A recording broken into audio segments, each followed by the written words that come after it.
esteja convosco.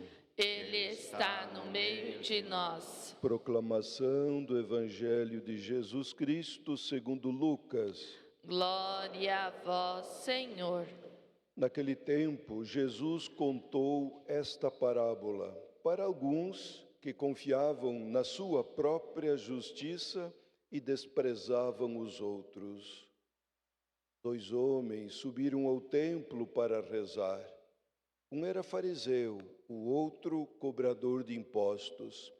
O fariseu, de pé, rezava assim no seu íntimo: ó Deus, eu te agradeço, porque não sou como os outros homens, ladrões, desonestos, adúlteros, nem como este cobrador de impostos. Eu jejuo 2 vezes por semana e dou o dízimo de toda a minha renda. O cobrador de impostos, porém, ficou à distância e nem se atrevia a levantar os olhos para o céu, mas batia no peito, dizendo: meu Deus, tende piedade de mim, que sou pecador. Eu vos digo, disse Jesus, este último voltou para casa justificado, o outro não.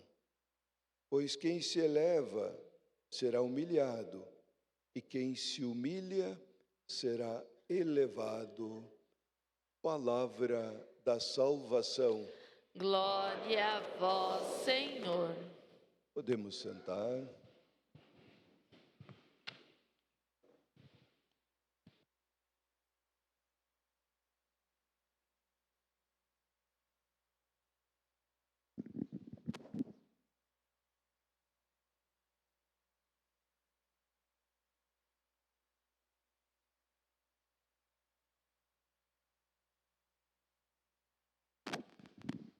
Que bom nos encontrarmos no dia do Senhor, no dia que celebramos a ressurreição, a vitória da vida sobre a morte e que abriu a porta da esperança para todos nós.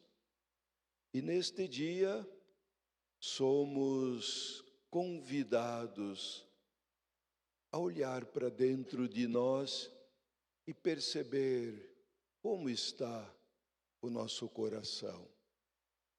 Conta a história que 2 burros estavam, cada um com sua carga, a caminho.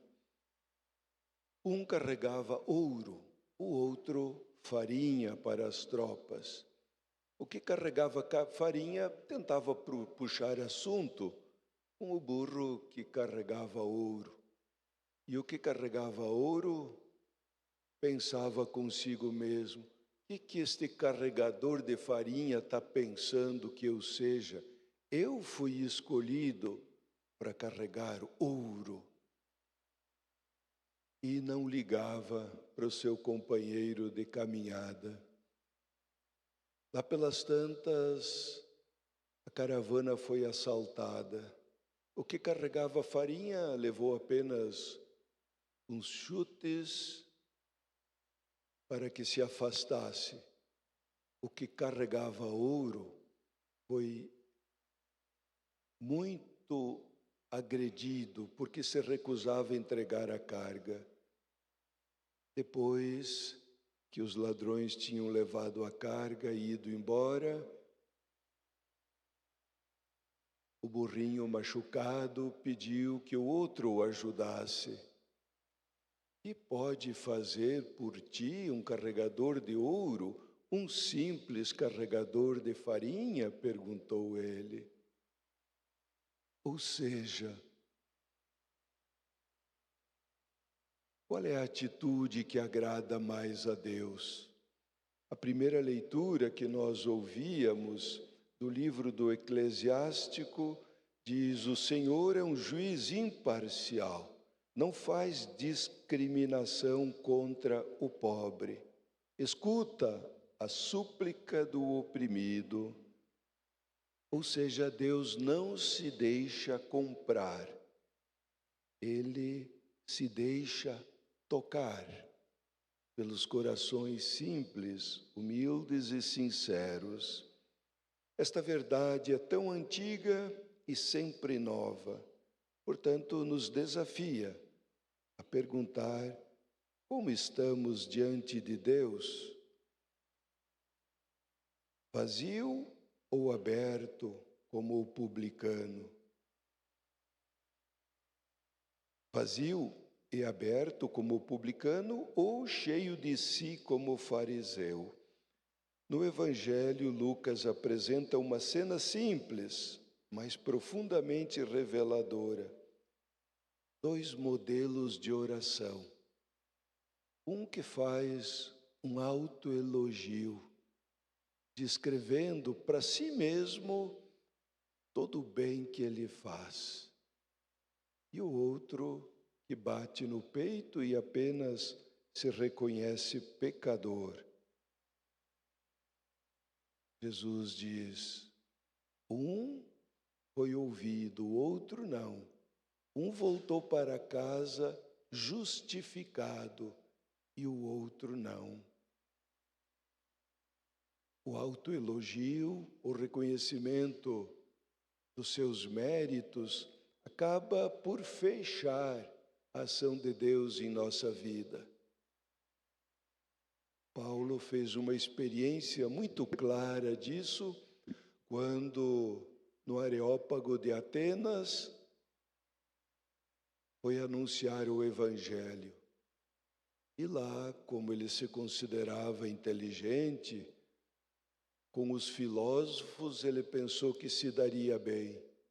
No entanto, quando ele falou da ressurreição dos mortos, gozaram dele e disseram, sobre isso nós te ouviremos outro dia.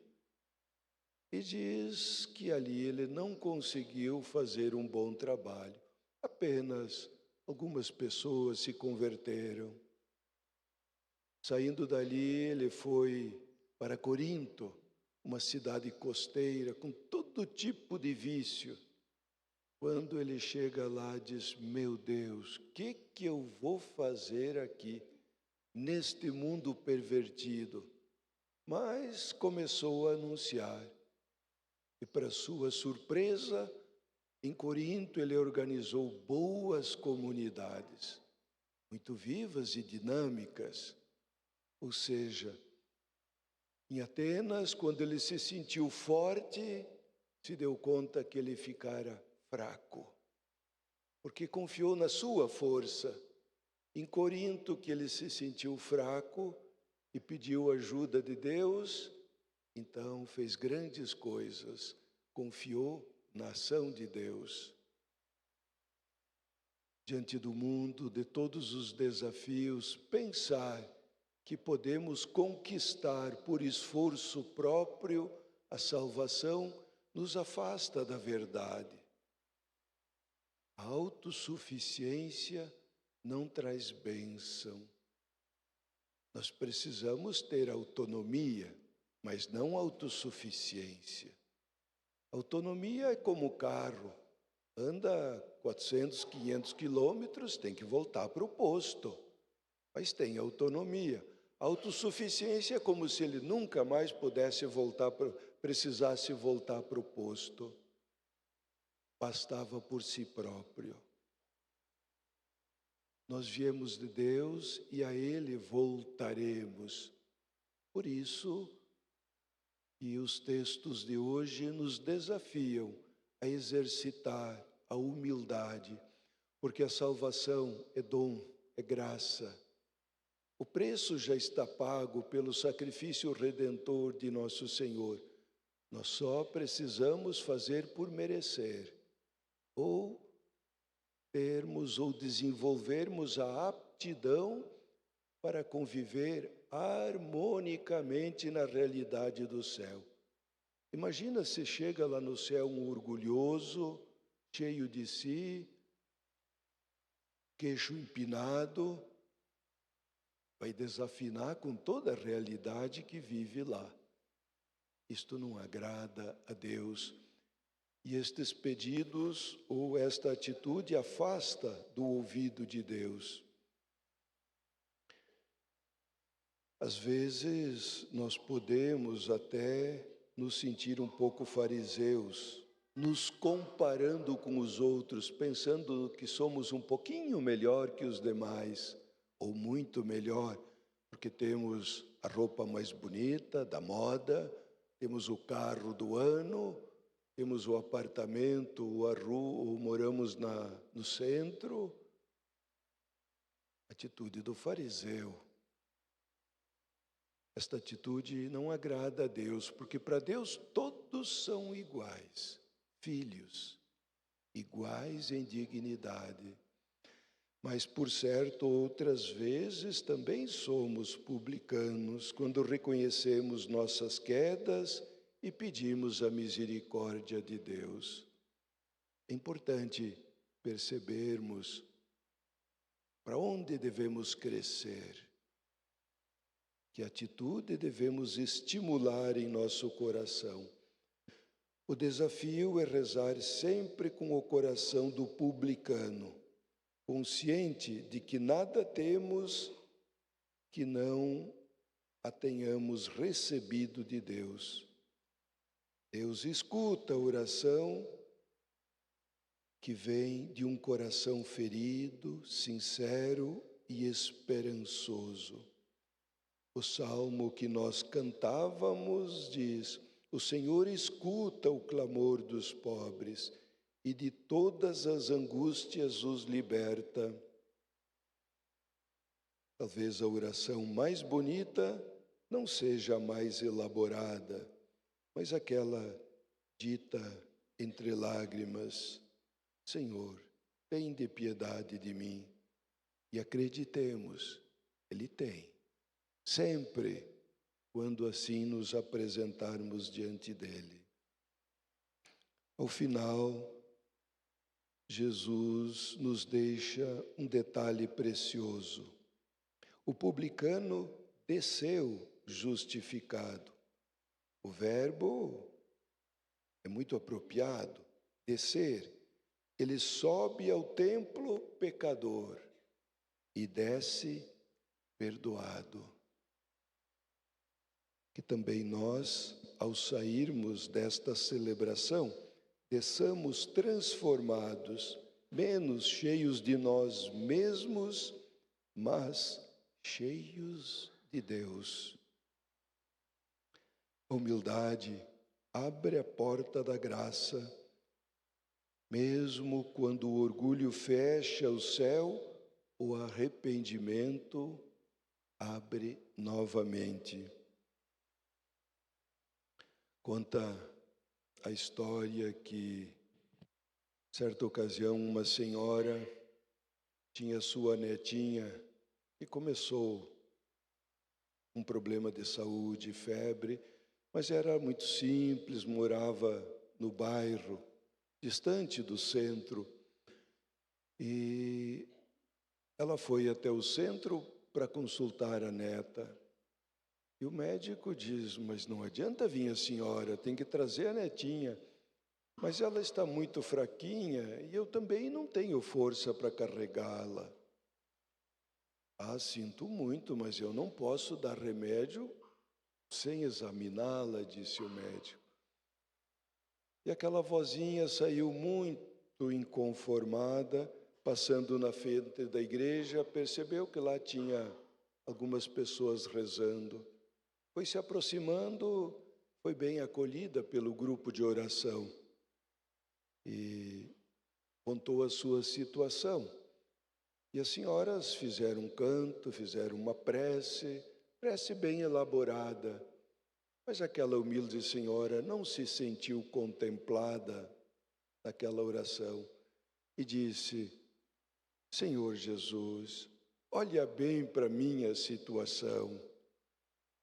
Eu sou pobre, moro longe, minha neta está doente. As outras senhoras começaram a ficar um tanto constrangidas com aquele estilo de oração. E disse a vozinha: Jesus, por favor, vai lá em casa e cura minha netinha. Eu sei que você pode.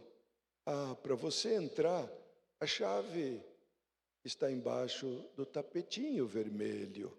Pega a chave, entra, cura minha neta. Não esqueça de, na saída, colocar de novo a chave embaixo do tapetinho, senão não vou poder entrar. E as senhoras disseram, não, pode ficar tranquila, sua oração já foi atendida, fica à vontade, tá. E ela saiu esperançosa. Quando chegou em casa, a neta veio-lhe ao encontro, saudável, e disse, vó, enquanto a senhora não estava, um homem de branco chegou aqui, colocou a mão sobre a minha cabeça, disse umas palavras que eu não entendi, e eu fiquei boa. E ele disse que era para me dizer para a senhora que ele ia deixar a chave embaixo do tapetinho vermelho. A delicadeza de Deus diante de um coração simples e humilde. Esta é a oração que agrada a Deus. Não precisa complicar. O coração de Deus é amor. Amor é simples, não é racional. Nós às vezes nos inclinamos a pensar que a fé é mais razão do que sentimento. Deus é amor, é sentimento. É o sentimento que toca o coração de Deus. E o sentimento de súplica e de aflição tem mais força do que os demais sentimentos. Portanto, neste dia, avaliemos o nosso coração e direcionemos o nosso jeito de orar para a humildade, para a simplicidade. É este o jeito que agrada ao nosso Senhor, que nos concede as graças e o perdão. Louvado seja nosso Senhor Jesus Cristo.